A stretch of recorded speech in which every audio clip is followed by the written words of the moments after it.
Olá, alunos, tudo bom com vocês? Mais uma vez com vocês aqui, o psicanalista, psicoterapeuta Fabrício Santana e também professor. Eu estarei falando com você sobre a introdução à psicologia. E nesta jornada, em que você vai pegar a sua apostila agora, o seu material didático, estarei falando com você sobre 4 pontos importantíssimos. Primeiro, o conceito da psicologia. Segundo, os dois grandes pontos da psicologia. Terceiro, a psicologia como senso comum e a psicologia como ciência. Aqui, partindo da nossa introdução, o conceito da psicologia. A psicologia é a ciência que estuda os processos mentais, sentimentos, pensamentos, razão e o comportamento humano. A palavra psicologia, ela deriva-se das palavras gregas psique, que significa alma, e logia, que significa estudo de. Estudo da alma, estudo do comportamento, estudo da pessoa. O comportamento, ela é a experiência do homem observando e descrito pelos filósofos gregos, eram vistos como resultado das manifestações da alma. Porém, ela ganhou espaço no século XIX. Ou seja, do século XIX para cá, as coisas começaram a mudar, começaram a sair do campo da filosofia e vir para o campo da ciência. Hoje, a psicologia não é apenas a ciência da alma, mas também estudo do comportamento e da experiência, pois o corpo e mente não são separados em um só e exercem influência sobre o outro. Como ela é uma ciência que estuda e investiga as causas do comportamento humano, seu propósito é observar, medir, analisar o comportamento com bases em interpretações teóricas e explicações em observações. Ou seja, a psicologia, ela hoje trabalha também na observação. Por isso que existe a psicologia como ciência, como observação, existe a psicologia clínica, que essas coisas nós vamos estudar um pouco mais para frente. A mente humana é uma máquina complexa e tudo que o ser humano faz, ou seja, pensar, sentir, exteriorizar, e funciona de uma forma completamente mais abrangente. Ou seja, as questões estudadas pela psicologia estão relacionadas à personalidade, à aprendizagem, à motivação, à memória, à inteligência, o funcionamento do sistema nervoso. Por exemplo, você recebe uma notícia. Você está bem na sua casa, você está almoçando, junto com seus amigos, junto com a sua família, e você recebe uma notícia, e esta notícia diz que alguém bateu o carro. Existe agora um choque no seu sistema nervoso que faz com que você pense no pior. Mas nem sempre quando se bate com um carro acontece o pior. Alguém pode bater com um carro em uma árvore, em um portão, em uma poste, mas de repente a pessoa está bem e foi apenas um amassadinho no automóvel. Mas a nossa mente, ela tende a entender e a gravar as coisas piores. Exemplo, alguém bateu com o carro.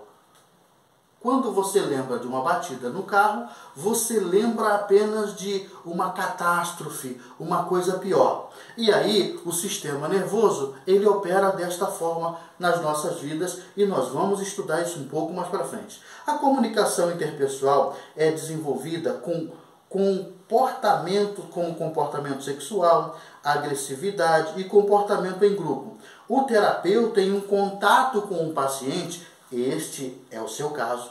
Você, no contato com o seu paciente, você quanto terapeuta, por meio da análise, por meio de observação, por meio de avaliação, vai começar a entender e descobrir as principais queixas do seu paciente, as principais preocupações do seu paciente. E quando de repente aquele seu paciente chega no seu consultório, ou você que neste momento está aqui conosco, que é líder espiritual, essa pessoa chega no seu gabinete pastoral, chega no seu gabinete, na sua sala de atendimento. Aí o que vai acontecer?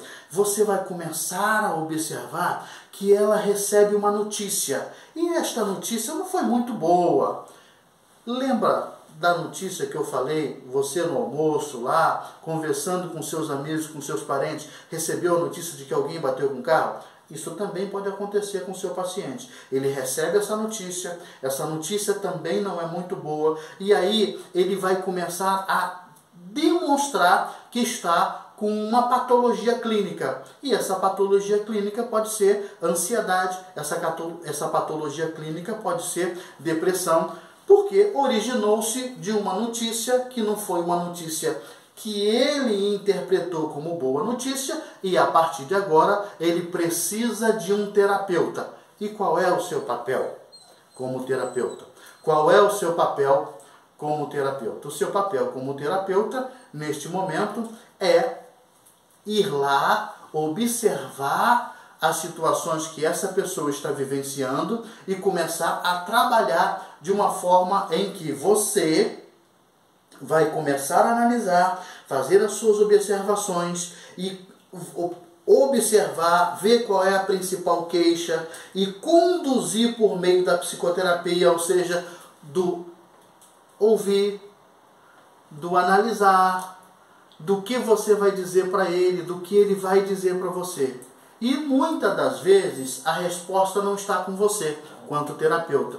Muitas das vezes a resposta está com o próprio paciente. Aí é que vem a sua forma de agir, porque a escuta é a coisa mais importante que existe na psicoterapia. Neste módulo, eu e você, juntos, estaremos estudando aqui a respeito da ciência que estuda e observa e analisa os processos mentais, sua história ao longo do tempo, o que motiva e também o que sustenta o comportamento humano por meio de sensações, emoções, percepções, aprendizagem, inteligências e questões que preparam o homem, o ser humano, para a vida futura. Tá ok? 2 grandes pontos da psicologia, aí na parte 2 da nossa apostila. A psicologia está presente no nosso dia a dia. Em tudo está a psicologia. Quando você vai fazer uma prova, está a psicologia.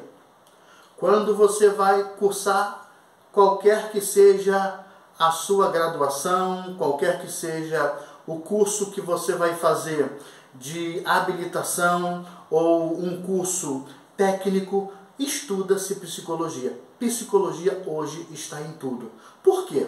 A psicologia que está falando aqui não é a psicologia graduação de uma faculdade. A psicologia que está se falando aqui é a forma de pensar e a forma de agir no aspecto psicológico, no aspecto emocional, no aspecto quando a pessoa, o que a pessoa pensa, o que ela diz, está gravado aqui. Aí, o que acontece com esta pessoa? Esta pessoa, quando ela está participando de um concurso, o seu sistema nervoso vai abalar, vai ter algumas reações que são estudadas no dia a dia, que são estudadas na psicologia. Por quê? Porque existe a psicologia hoje como senso comum. A psicologia como senso comum, ela é uma forma didática e grandiosa para as nossas vidas.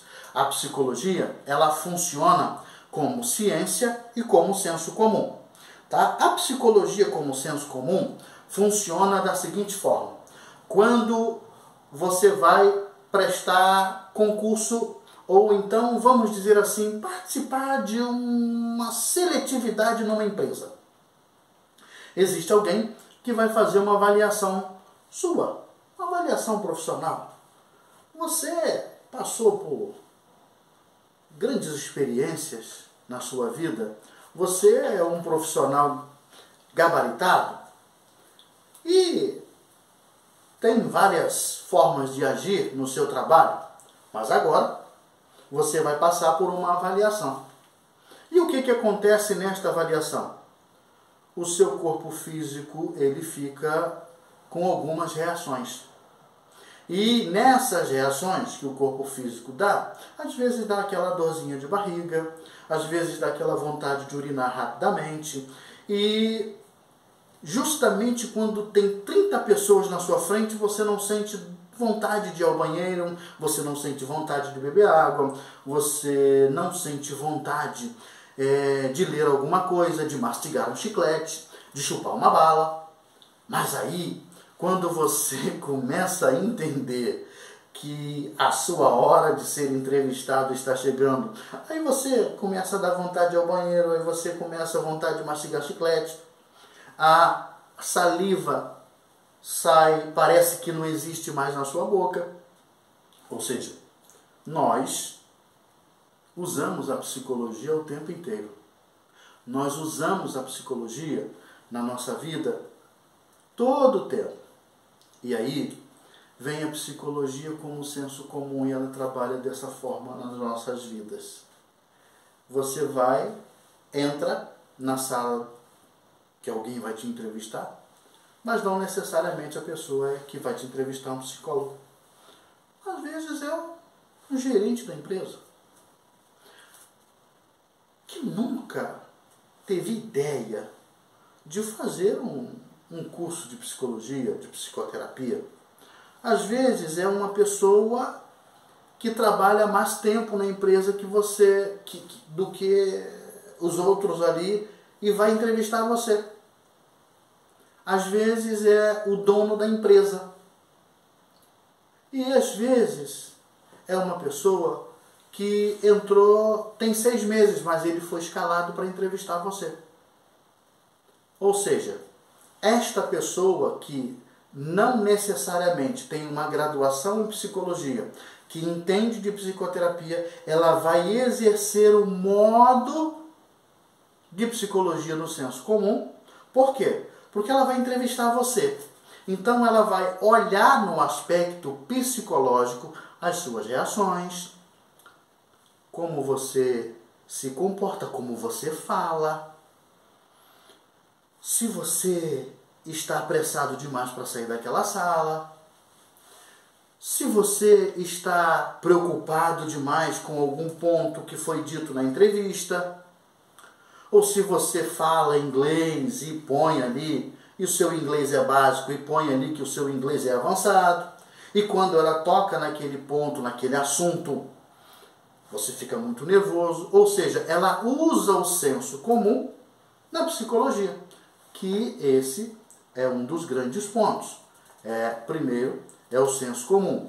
Agora vem o senso comum, que é esse que eu estou falando, e tem o senso científico. A psicologia, como senso científico, ela começa a trabalhar de uma forma diferente. A psicologia como ciência. A psicologia como o senso científico, a psicologia como ciência, entende um pouco mais. Podemos considerar 2 grandes momentos na estruturação da psicologia enquanto ciência. Isso está lá na parte 4 da apostila. Primeiro, constituição dos pensamentos que fundamentam sua origem, denominado ideias psicológicas. Segundo, psicologia científica, no momento em que a psicologia foi considerada e legitimada como ciência, ganhando autonomia em relação à filosofia. Porque lá atrás ela começou como uma irmã gêmea da filosofia. E agora, o que acontece? As ideias psicológicas surgiram porque o homem passou a criar respostas sobre os fenômenos que começavam a cercá-los. Estas respostas eram elaboradas por meio de mitos. Posteriormente, elas passavam a ser organizadas pela razão. A filosofia deu o embasamento necessário a essas respostas. A psicologia científica surgiu na Alemanha em 1879, na fundação do Laboratório de Psicologia Experimental. E agora começou a ter uma forma diferente de pensar. Porque antes a psicologia funcionava como senso comum, todos achavam que era só ali. Agora ela começou a denotar uma forma diferente. Alguém começou a olhar pela psicologia de uma forma melhor, em que vai trabalhar melhor o ser humano. O comportamento do ser humano, tentando fazer com que este método científico fizesse coisas que a ciência ficou um pouco mais natural. Ou seja, da forma comum, como senso comum, era comum as pessoas falarem da psicologia e baterem papo, mas não se tinha aquele embasamento científico. E este embasamento científico veio através do estudo do comportamento humano, que as coisas foram mudando, as coisas foram mais embasadas, e é neste embasamento que surgiu a forma da psicoterapia atuar. Por quê? Porque até então ela era irmã gêmea da filosofia. Agora ela passou a não ser mais irmã gêmea da filosofia. Por quê? Porque ela passou a ter autonomia. E a psicologia como autonomia, a psicologia e a sua história, que nós vamos estudar no próximo módulo.